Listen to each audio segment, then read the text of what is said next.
Creí que ibas a justificarte de alguna otra manera. Ah, bueno, creo que sí le mencionaron, ¿no? Que se me fue la luz. Ah, ¿se te fue la luz? Bueno, está bien. Este, ok, antes de que se me olvide, el día de hoy vamos a acabar la clase a las 4 porque tengo, hay un evento ahorita de geometría discreta y computacional, y yo expongo a las 4:30. Entonces, yo no escogí el horario, pero a esa hora me pusieron. Entonces, pues bueno, se cruza con la clase, pero quiero desde las 4, bueno, terminar la clase desde las 4 porque antes hay una ponencia que creo que va bastante relacionado a lo que voy a decir y quiero ver qué es lo que se dice para no repetir las cosas. Entonces, pues bueno, como unos 5 minutos antes de las 4, pues terminamos la clase, ¿va? Sí, profe. Ok. Sí, Sí, profe. profe. Em, ok, pues vamos entonces a continuar. Nos habíamos quedado en series de Taylor, ¿verdad? Eso es lo que estábamos viendo. Sí, Ok. ¿Hay dudas sobre las series de Taylor?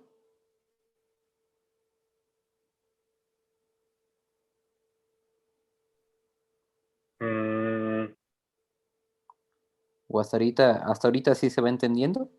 pues hasta ahorita se va entendiendo. Bueno, lo último que vimos fue lo de para comprender seno, la función seno y la función coseno, ¿no? Que fue lo que estuvimos haciendo casi antes de irnos. Eh, bueno, después de eso analizamos el residuo, ¿no? O sea, que si queríamos truncar la serie, pues teníamos que analizar qué tanto nos íbamos a equivocar en ese truncamiento, ¿no? En ese corte. Y eso lo iba a determinar, pues obviamente el número de términos de la serie que queríamos tomar, digamos que voy a tomar los primeros n, y entonces el residuo que queda de la serie, lo que le vamos a cortar o mochar aquí, pues se va a ver de esta manera, ¿no? Eso fue lo que dijo Taylor, que en el momento en que tú decías cortar la serie, el residuo se va a ver de esta manera, y luego aplicamos el teorema del valor medio para integrales, y concluimos que ese residuo se podía ver de esta forma, y luego les comenté que ya teniéndolo de esta manera podíamos tener un cierto control sobre nuestro error, porque iba a depender, si se dan cuenta, la A era fija, que la A es el centro, tenemos el intervalo, XA también X es fijo, lo único que va a ir variando es la N, ¿no? La N es el número de términos que tú quisieras tomar. Entonces, si quieres tener una aproximación con 10 términos, pues aquí habría que ponerle 10, ¿no? Si quieres una con 11, aquí 11. Entonces, realmente lo único que podemos ir cambiando es la N, y si queremos que vaya mejorando, o sea, que tengamos mayor exactitud a la hora de tener nuestro resultado, pues obviamente la n tendrá que ser más grande, y la justificación de eso era por esta razón, ¿no? Que siempre el factorial le va a ganar a la potencia en algún momento. Entonces, el hecho de que tomemos una n suficientemente grande, en algún momento esta le ganará a esta, sin problema, ¿verdad? Entonces, esa es la justificación de por qué mientras más grande tomemos a la n, mayor exactitud tendremos, siempre y cuando superemos a esta n que hace esto posible, ¿no? Esa es la justificación. Y habíamos dicho que entonces, en este caso, el error que teníamos, pues dependía de un término lineal con respecto al intervalo, ¿verdad? Porque este es el intervalo que se está tomando desde X hasta el centro, o sea, qué tan lejos está X del centro, y de eso dependía, y dependía de qué tan grande era N, ¿vale? Entonces, básicamente eso es lo que dijimos la clase pasada. ¿Sí está claro?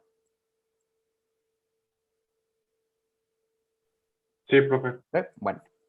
Ahora, una manera que también en la que se suele utilizar la serie de Taylor es con un centro movible, o así a veces se le conoce, porque se dan cuenta, en la serie original, Taylor nos decía, bueno, pues tu A la puedes tú fijar desde el principio y esa A se va a quedar fija siempre, ¿no? Es el mismo valor de A.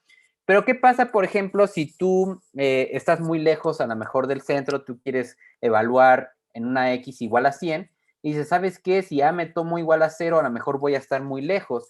Probablemente sí voy a llegar a hacer una buena aproximación, si me tomo una n suficientemente grande, porque la última animación que les mostré en MATLAB, parecía que conforme me iba agarrando más n's, pues eso iba apegándose cada vez más en las orillas, empezando desde el centro y se iba extendiendo hacia las orillas. Pero bueno, una manera en la cual descubrieron que podría ser también útil utilizar las series de Taylor era moviendo un poquito este centro, o sea, decir que el centro ahora va a depender de a lo mejor un valor anterior. Y entonces se formula esta nueva serie de Taylor, esta de aquí, que se dan cuenta, a diferencia de la de acá, la única diferencia es que ahora nuestra X la vamos a llamar una XY más 1 y nuestro centro A ahora lo vamos a llamar XY. Esto suena bastante a lo que hicimos en el del paracaidista, ¿se acuerdan? Que en el del paracaidista nosotros dijimos, a ver, voy a aproximar la velocidad en el tiempo 2, pero sabiendo la velocidad en el tiempo 1. Y para saber la velocidad en el tiempo 1 necesito saber la velocidad en el tiempo 0. Entonces, básicamente eso es lo que me está diciendo esta serie. Si tú quieres conocer cuánto vale la función en XY más 1, pues primero conoce cuánto vale en un tiempo anterior, o sea, cuánto vale la función en XY, por ejemplo. Entonces, si yo quiero saber, por ejemplo, 2, cuánto vale en 2, tú podrías primero conocer cuánto vale en 1 y sobre eso basas todo lo demás, ¿no? Entonces, todo lo demás es igualito, se dan cuenta, el XY más 1 juega el papel de la X y el A juega el papel del XY, que es el tiempo anterior. Entonces, normalmente el tiempo anterior tú ya lo tienes que conocer, ¿no? O sea, tienes que tener algo de dónde partir. En el caso, por ejemplo, de cuando hicimos la aproximación con la exponencial o con el seno o con el coseno, tomábamos valores que ya conocíamos completamente. Por ejemplo, en el caso de la exponencial, tomamos cuando f valía 0, porque en ese caso sabíamos que la exponencial evaluada en 0 daba 1. Y eso no había que hacer nada más, simplemente por la definición de la exponencial, eso tiene que valer 1. Cuando cualquier número elevado a 0 te da 1. Igual con el coseno, por ejemplo, cuando lo evaluábamos en 0, pues eso sabíamos que nos daba 1. Cuando evaluábamos el seno en el 0, sabíamos que nos daba 0. Y así consecutivamente. Entonces, normalmente tú conoces un valor anterior, un valor antes, y con eso puedes aproximar los demás valores. Entonces, el escribir de esa manera nuestra fórmula de Taylor es una manera alternativa, pero se dan cuenta ahora el centro depende de un valor anterior que tú ya conozcas, a lo que le llamábamos el centro, ¿verdad? Es una manera alternativa, pero todo lo demás es igual. Mismo análisis, tenemos un residuo. El residuo, entonces, en este caso se vería de esta forma, ¿no? Simplemente es sustituir X, en vez de X le ponemos XY más 1 y en vez de A le ponemos XY y esto sería nuestro residuo. ¿Ok? ¿Todo bien? ¿Hasta ahí? ¿Dudas? Todo bien, profe. ¿No? Ok. Entonces, no se espanten, es común encontrar esta serie de Taylor, ¿verdad? Esta de aquí, o la otra serie de Taylor, que es un centro A fijo y ya. Para este caso, cuando tenemos como esa idea del tiempo siguiente, el tiempo anterior, normalmente a esta diferencia de tiempo, o sea, entre lo que pasó de XY más 1 y lo que pasó de XY, se le suele poner una H, como de la diferencia, como en la derivada, cuando usábamos la diferencia, que le poníamos una H, pues aquí se hace algo parecido. Entonces, simplemente vamos a decir que esta diferencia va a ser la h cuadrada, h cúbica, porque se va elevando al exponente. Y entonces la serie de Taylor en ese término quedaría así, ¿no? Como h la diferencia entre xy y xy más 1, y esta es la serie que quedaría. Y bueno, el residuo quedaría de esta manera. Y si se dan cuenta, pues bueno, es un error que va dependiendo de un orden h a la n más 1, ¿no? Esa es la expresión. Más adelante veremos un poquito sobre el análisis de algoritmos. No viene en el temario, pero pues lo voy a comentar para que entendamos qué es eso de la O chiquita o grandota que luego en análisis de algoritmos se ocupa bastante. ¿Ok? Pero bueno, por el momento vamos a quedarnos que este es el residuo. Sale. Vamos a ver un ejemplo muy facilito.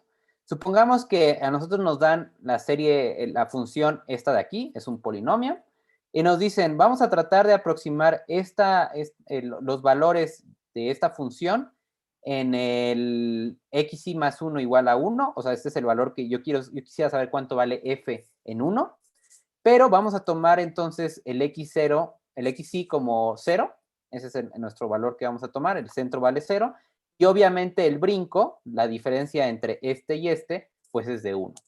Entonces nada más es como para ejemplificar cómo ocupar esta nueva forma de la serie de Taylor. Si por ejemplo nos dijeran, no, pues yo nada más quiero que lo aproximes con un solo término. ¿Cómo sería la aproximación con un solo término de la serie de Taylor? Pues dices, si nada más quieres un solo término, entonces lo que vamos a hacer nada más es tomar este de aquí, ¿verdad? Nada más. Todo lo demás lo voy a ignorar. Entonces, mi primera aproximación, mala a lo mejor, pero mi primera aproximación sería que f de 1 valdría únicamente lo que vale f en el tiempo anterior, y el tiempo anterior estamos diciendo que es 0. Entonces, estaría diciendo que f de 1 es más o menos f de 0. ¿Y cuánto es f de 0? Pues bueno, f de 0 es muy fácil de calcular, porque nada más hay que poner 0 aquí, 0 acá, 0 acá, 0 acá. Todo esto se elimina y queda 1.2. Entonces, mi aproximación con un solo término de la serie de Taylor quedaría como 1.2. Eso es lo que diría que más o menos vale. Probablemente es muy malo, ¿no? Dices, es que de lo que realmente vale, aquí el libro nos dice, lo que realmente debería de valer es 0.2. Eso es lo que vale. Si tú pones un 1 aquí, lo evalúas, te debería dar 0.2 y te está dando 1.2 por medio de la aproximación de la serie. Entonces tienes un error verdadero de menos 1. Eso es lo que te estás equivocando por nada más tomar un solo término. Entonces dices, bueno, ya no vamos a tomar un término, vamos a tomar ahora dos términos de la serie de Taylor a ver si se aproxima más al resultado verdadero. Para tomar dos términos de la serie de Taylor, ¿qué creen? Pues vamos a tener que derivar la función. Entonces vamos a ocupar la función en el tiempo anterior y luego la derivada de la función en el tiempo anterior por la longitud entre xy, bueno, la diferencia entre xy más 1 y xy, que ya dijimos que era 1. Entonces vamos a derivamos esto, pues es un polinomio, es fácil de derivar, derivamos, y bueno, pues nos quedaría así de esta manera, lo evaluamos en 0 y nos sale menos 0.25, ¿vale? Porque lo tenemos que evaluar en el tiempo anterior. Así que nuestra aproximación para el 1 sería el primer término de la serie de Taylor, que es f en 0, que ya dijimos que era 1.2, luego menos la derivada de f en 0, que aquí nos está diciendo que es menos 0.25, por la diferencia entre xy más 1 y xy, que es 1. Entonces, simplemente nos quedaría 1.2 menos 0.25. La aproximación sería de 0.95. ¿Cuánto es nuestro error ahora? Dijimos que el valor verdadero es 0.2. Pues bueno, sacamos la diferencia. Nuestro error verdadero es de menos 0.75. Eso es lo que me estoy equivocando. ¿Qué pasa cuando queremos aproximarlo con tres términos de la serie de Taylor? Bueno, pues ahora necesitaríamos una segunda derivada, ¿verdad? Necesitamos la segunda derivada, elevar la h al cuadrado y dividir entre 2 factorial. Entonces, sacamos la derivada, sabemos derivar perfectamente, entonces derivamos, evaluamos en 0 y nos quedaría menos 1. Eso sale. Entonces, según la serie de Taylor, tendríamos que f en 1 valdría f en 0, que es 1.2, menos 0.25 por h, que es el segundo término de la serie de Taylor, menos 0.5, que es la evaluación, bueno, 1 que vale la segunda derivada, pero hay que dividirlo entre 2 factorial, y 2 factorial es 2, entonces nos queda menos 0.5 por h al cuadrado, pero h otra vez vale 1, entonces simplemente nos quedaría menos este, nos queda 0.45. Entonces ahora nuestra f de 1 vale 0.45 y se dan cuenta, cada vez estamos más cerca del valor verdadero, ¿no? En este caso nada más nos equivocamos por menos 0.25. Ahí la llevamos. ¿Qué pasa si ahora me tomo un término más de la serie de Taylor? Supongamos que ahora vamos por el tercer término de la serie de Taylor. Pues bueno, es volver a derivar, derivar 3 veces, evaluar, dividir entre 3 factorial, h y todo eso. ¿Sí está claro cómo se va usando? Sí. Sí, profe. Ok. Aquí algo interesante que pasa en el problema es que cuando nosotros queramos, por ejemplo, aproximar, digamos, con el quinto elemento, o sea, es decir, voy a tomarme los primeros, bueno, en este caso serían 6 términos de la serie de Taylor, el sexto término de la serie de Taylor va a ser la quinta derivada de la función, ¿Estamos de acuerdo? Sí. Pero ¿qué pasa con la quinta derivada de esta función? Como es un polinomio de grado 4, a la hora de derivarlo 5 veces, ¿qué va a pasar? 0. 0. O sea, parece ser que en el término quinto de la serie de Taylor es 0. Ya no me está aportando nada. ¿Y qué va a pasar con el sexto término de la serie de Taylor? Pues parece ser que otra vez va a ser 0. Y el séptimo también va a ser 0. Entonces, en este caso particular de esta función, lo que nos está diciendo es que, pues mira, para que tengas la mayor exactitud a la hora de aproximarlo, pues tómate los primeros 4 términos, los primeros 5 términos de la serie de Taylor. Ya después ya no tiene sentido. ¿Por qué? Porque te van a quedar puros ceros. Es que sigues derivando y pues, la derivada de 0 sigue siendo 0. Entonces, este es un ejemplo en el cual se alcanza, o sea, no hay error después de tomar o sea, si tomas los primeros 5 términos de la serie de Taylor, no vas a tener ningún error. 0 de error. Porque lo que sigue ya no te va a contribuir nada. Pero bueno, es que también es como hacer un poquito de trampa, porque dices, bueno, es que tu función que estás tratando de aproximar es un polinomio, y la serie de Taylor usa polinomios para aproximar funciones. Entonces, obviamente, el mejor polinomio que va a aproximar a este, pues es el polinomio de cuarto grado. No hay otro mejor que él mismo para aproximarse.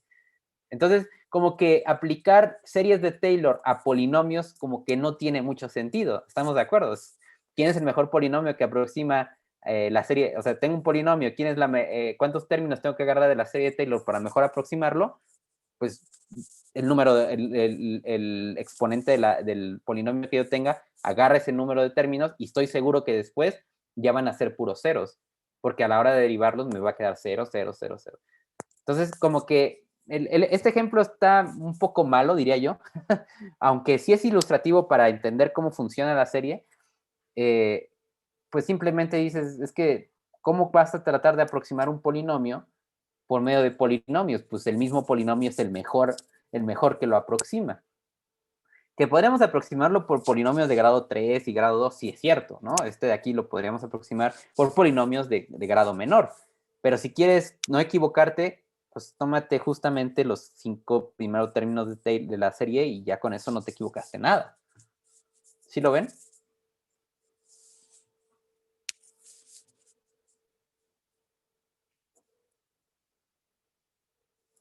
¿Sí?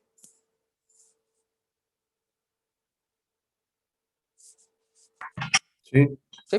Sí, sí, sí. Ok, entonces, de hoy en adelante, si alguien les dice, oye, aproxima por una serie de Taylor este polinomio, tú dices, pues eso es un poco absurdo, ¿no? O sea, sí, lo puedo hacer con grados menores, pero pues ¿para qué si un polinomio es lo más bonito que puedes tener? Entonces, como que no tiene sentido hacer ese trabajo cuando ya un polinomio es lo mejor que podrías tener, ¿no? Malo sería que tuviéramos funciones como el seno, el coseno, la exponencial, esos para que veas, sí, necesitamos un polinomio para poderlos entender, pero bueno, en el caso de un polinomio, pues como que no tiene mucho sentido, ¿ok? Bueno.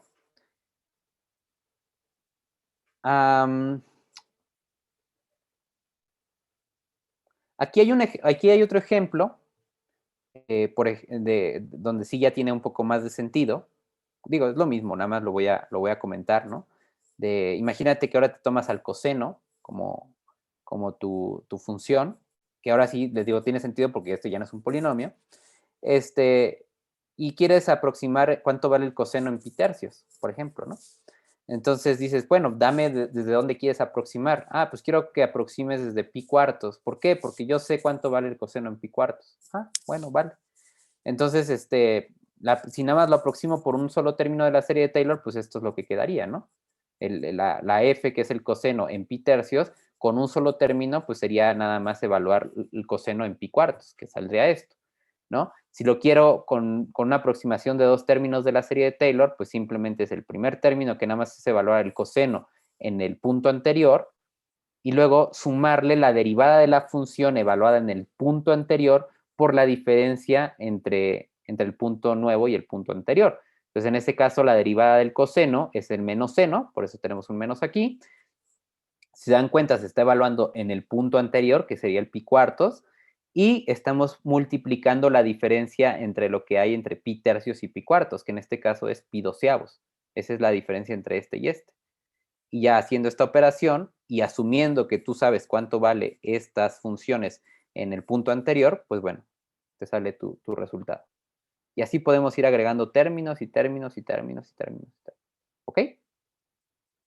Para que vean que no nada más funciona la serie de Maclaurin, porque la serie de Maclaurin pues es el caso cuando lo evaluamos en el cero, ¿no? Pues podemos evaluar en otro lado y también igual va a funcionar. ¿Ok?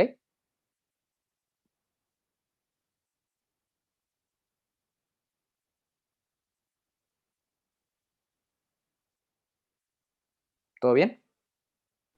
Sí, profe. ¿Sí? Bueno. Sí, profe. Ahora, este residuo de la serie de Taylor es bastante útil. O sea, el que nosotros podamos una función tomarla y expandirla en serie de Taylor es bastante útil para el análisis del error. De hecho, por eso es que estamos viendo la serie de Taylor, porque esta serie nos permite calcular qué tanto nos estamos equivocando. Esa es la clave de la serie de Taylor. O sea, yo no sé si Taylor estaba pensando en eso cuando inventó su serie, probablemente no, pero después se dieron cuenta que ese análisis del error era fundamental para saber qué tanto nos equivocábamos a la hora de hacer un proceso. Entonces, seguramente en la mayoría de los algoritmos que vamos a ver en este curso, vamos a hacer un análisis del error a través de la serie de Taylor. Entonces, sí es importante que entendamos cómo funciona, ¿vale? Entonces, vamos a ver un ejemplo bastante sencillito. Supongamos entonces, ya entendimos que si yo tengo una función que quiero saber su valor en algún punto, necesitamos saber por lo menos el valor de la función en un punto anterior, o lo que le llamábamos el centro, ¿verdad?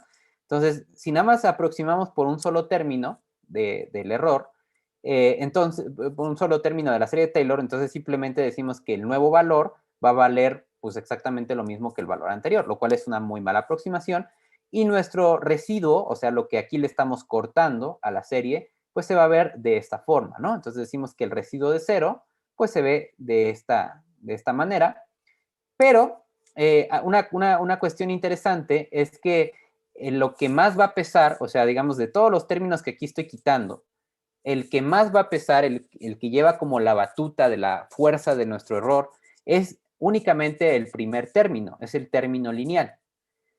¿Por qué los demás ya no lleva tanta fuerza? Bueno, vamos a pensarlo así. Es un poco contraintuitivo y me ha pasado muchas veces en el curso que no los convenzo de esto. Pero vamos a pensarlo así, fíjense. Voy a hacer un dibujo de la parábola. Porque es un poquito contraintuitivo esto que voy a decir. Ahí va.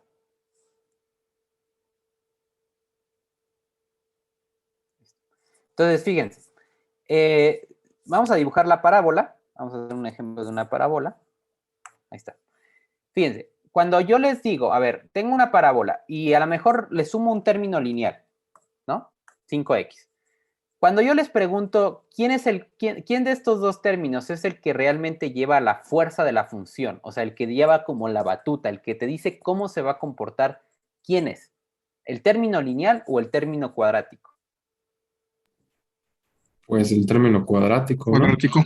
Sí, ¿verdad? O sea, normalmente uno piensa, dices, es que el cuadrático es el que te define casi cómo va a ser la parábola. O sea, si tienes un positivo aquí, entonces va a ser una carita feliz. Si tienes un negativo aquí, entonces va a ser una carita triste. Pero además, no importa incluso que este se estuviera restando, ¿no? O sea, si le ponemos un menos, realmente la forma de la parábola, la estructura de la parábola no cambia, ¿no? O sea, sigue siendo una carita feliz.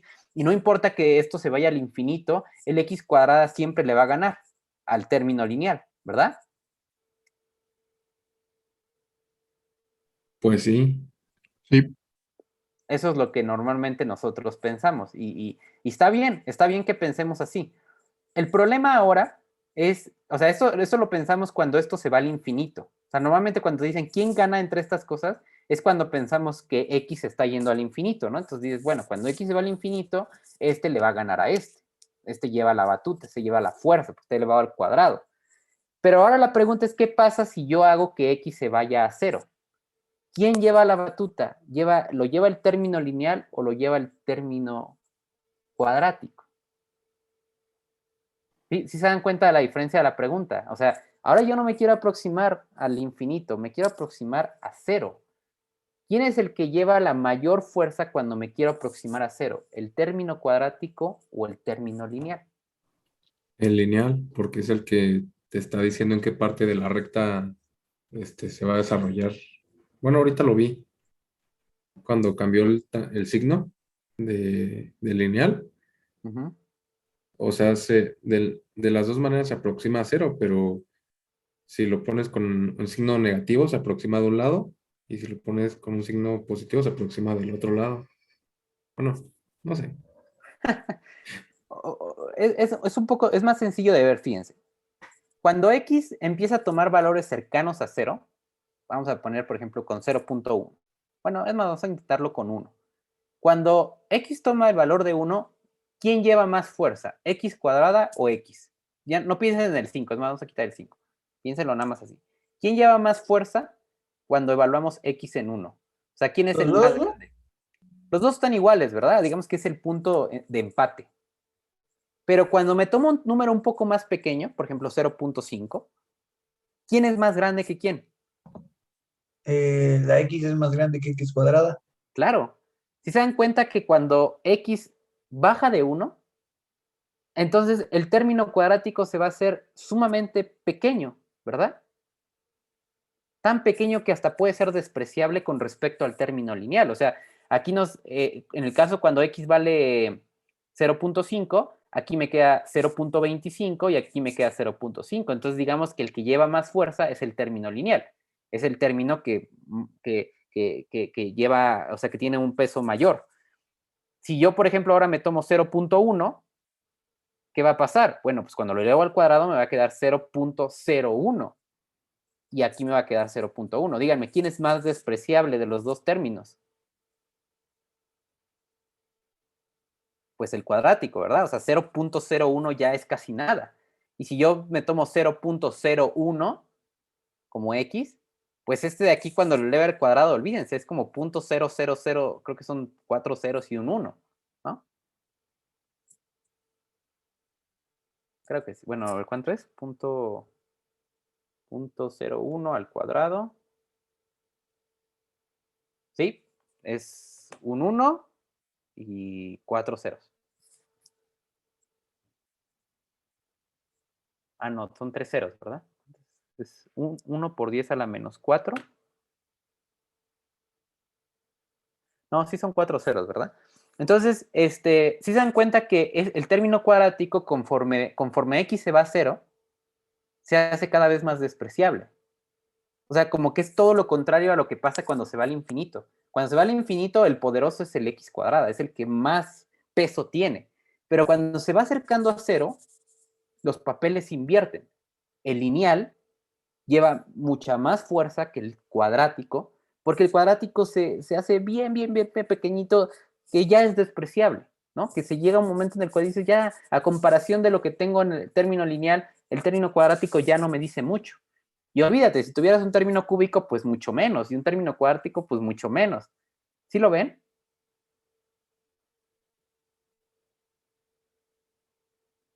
Es un poquito el mundo al revés, ¿no? Sí. ¿Sí? Entonces, justamente eso es lo que está pasando aquí en la serie de Taylor. Cuando nos dicen, mira, yo lo que creo, para que te funcione bien la serie, es que la diferencia entre el valor que tú sabes y el valor que tú quieres tiene que ser, digamos, con un h menor a 1. Si eso pasa, si tú te tomas un h suficientemente pequeño, cercano a 0, pues todos estos términos de acá como que ya no van a importar. ¿Estamos de acuerdo? O sea, a comparación del término lineal, un h cuadrada donde h es muy cerquita de 0, un h cúbica donde h es muy cerquita de 0, todos esos términos se vuelven insignificantes en comparación al primer término lineal. Eso es lo que muchas veces es difícil de visualizar porque estamos acostumbrados que los exponentes grandes ganan. Pero en este caso, cuando estamos cerca del 0, el exponente más chico gana, es el que mayor fuerza tiene. ¿Sí lo ven?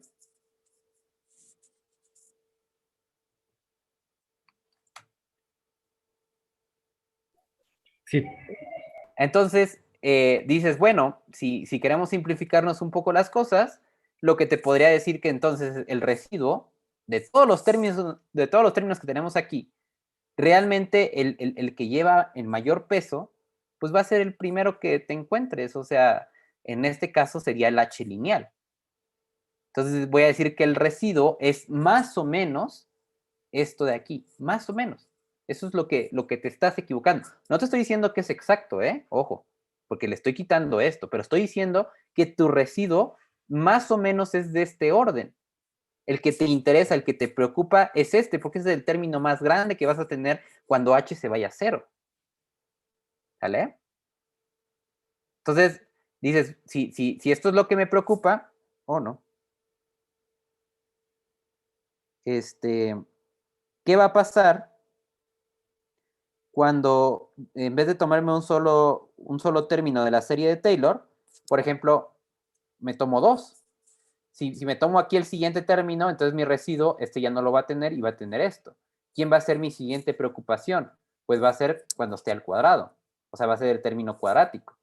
Y si tomo tres términos de la serie, entonces mi residuo, el que va a llevar la batuta, va a ser este. Entonces, ¿qué pasa cuando H se va a cero? Cuando H se va a cero, pues esos términos cada vez son más pequeños, más pequeños, más pequeños. Entonces, convenientemente, aquí hay dos cosas con los que podemos jugar. Podemos jugar con cuántos términos de la serie de Taylor tú quieres aproximar y podemos jugar con cuánto quieres que sea el intervalo entre cada una de las aproximaciones.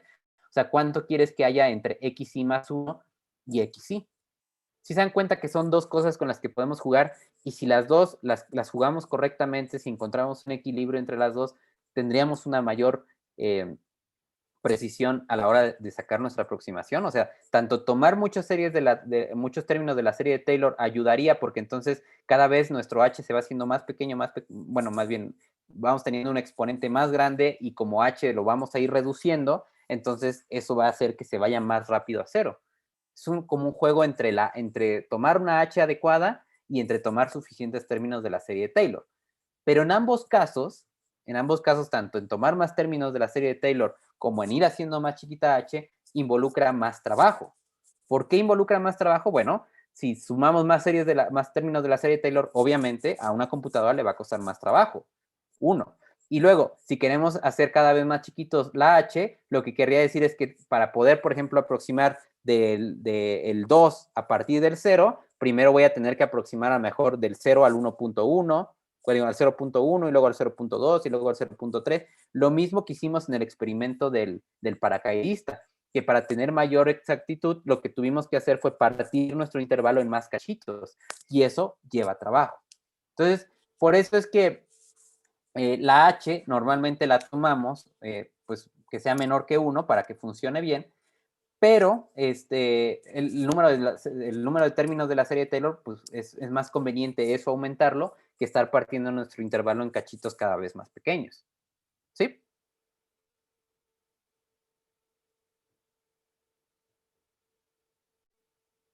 ¿Estamos? Sí. ¿Sí? Bueno.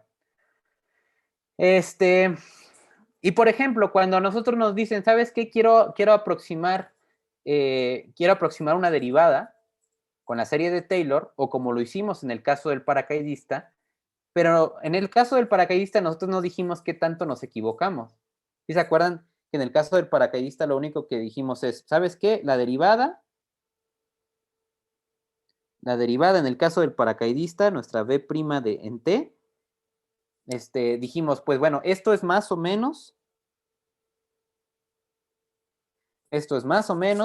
la derivada, bueno, aquí le habíamos puesto ti más 1. Esto era v en ti más 1 menos v de ti sobre ti más 1 menos ti. ¿Se acuerdan?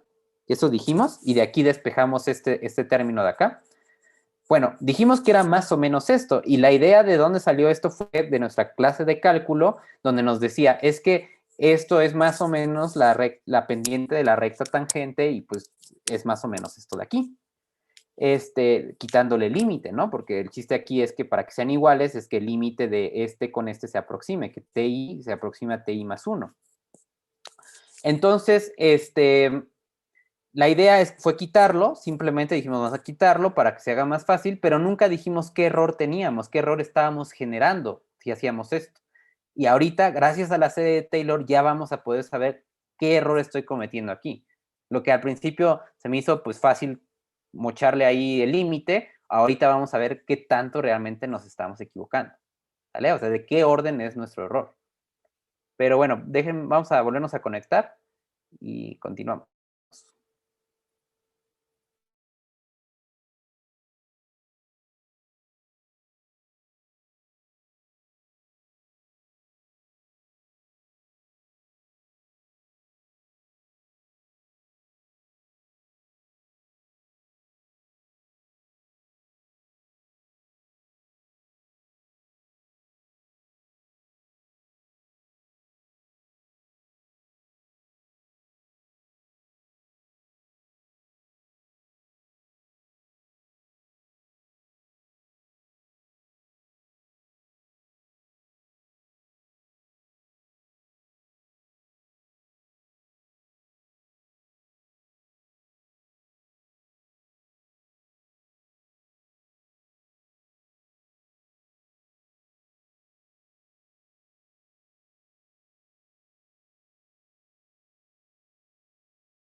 Que lo voy a aproximar de esta manera. Bueno, lo que hicimos fue básicamente quitar de aquí para acá, pum, lo tachamos, le quitamos esto, o sea, vimos esta función como los primeros dos términos y su residuo, y luego lo que hicimos fue despejar justamente esta derivada, ¿no? Esa era, no, aquí por ejemplo, a mí me interesaba qué tanto me va a equivocar en la derivada cuando la evalúe, entonces despejo la derivada, de aquí, esta la paso restando, esto lo paso dividiendo, y si se dan cuenta, esto fue justamente lo que nosotros hicimos para aproximarlo, ¿sí? O sea, esta fue la fórmula que ocupamos para aproximar la derivada de la velocidad, y nos quedó pues tal cual esto. Lo que no sabíamos en ese momento es qué es lo que nos quedaba como, o sea, qué era lo que estábamos quitando realmente. Y lo que le estamos quitando es esto de aquí. O sea, lo único que hice fue acá, pues que pasé este de acá restando, pasé este de acá restando, pasé este dividiendo, queda así. Y se dan cuenta, entonces nos queda el residuo 1 sobre esta cosa dividiendo. Entonces, esto es lo que nos estamos equivocando. Esto es nuestro error de truncamiento. Eso es lo que le estamos quitando a la hora de quitar el límite. Esto es lo que le estamos quitando. ¿Sí lo ven?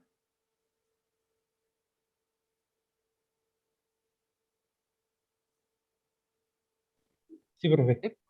Y este residuo 1, ya vimos que se puede expresar como esta forma, ¿no? O sea, este residuo, R1, por el teorema del valor medio de integrales que ya demostramos, se puede ver como la segunda derivada de la velocidad en algún punto psi que no conocemos sobre el 2 factorial por la diferencia del tiempo. O sea, esta cosa de aquí realmente es esto, que de hecho aquí mismo lo hace, dice es que R1 lo podemos pensar de esta manera, ¿no? y si se dan cuenta, por ahí podemos eliminar algo. De hecho, este es TI al cuadrado, ¿no? Este R1 es este al cuadrado. Entonces podemos eliminar 1 arriba con 1 abajo y simplemente nos queda esto. O sea, este error de truncamiento es esto realmente. Entonces, lo que estamos diciendo es que nuestro error que estamos cometiendo aquí va a ser esto de acá. ¿De qué depende?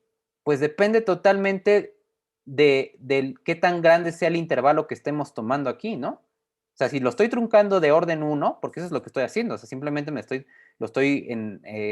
estoy quitando todo después del término, del segundo término de la serie de Taylor. Entonces, lo que me estoy equivocando es esto. ¿Y de qué depende mi equivocación? Pues va a depender totalmente de qué tan lejano esté TI más 1 de TI. Por eso en el experimento del paracaidista, yo les dije, si partimos en más cachitos nuestro intervalo, seguro tendremos más exactitud. ¿Por qué? Porque a la hora de que estos dos cada vez se van acercando más, que la diferencia entre ellos se va acercando a 0, pues el residuo se va haciendo, el error que se va yendo a 0. Y esta es una demostración matemática de por qué es que mientras más cercano TI más 1 de TI lo tomábamos en el caso del paracaidista, nuestro error era cada vez más pequeño, porque esto se va haciendo cada vez, va a 0, ¿ok? Además, bueno, viéndolo de otra manera, que es lo que probablemente vamos a ver la siguiente clase, que es el análisis del error, del análisis de error de algoritmos.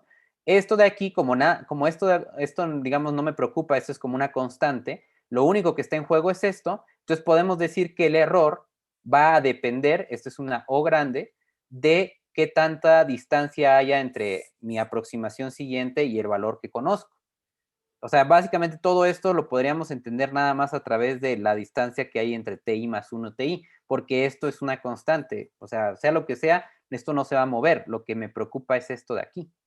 ¿Sí?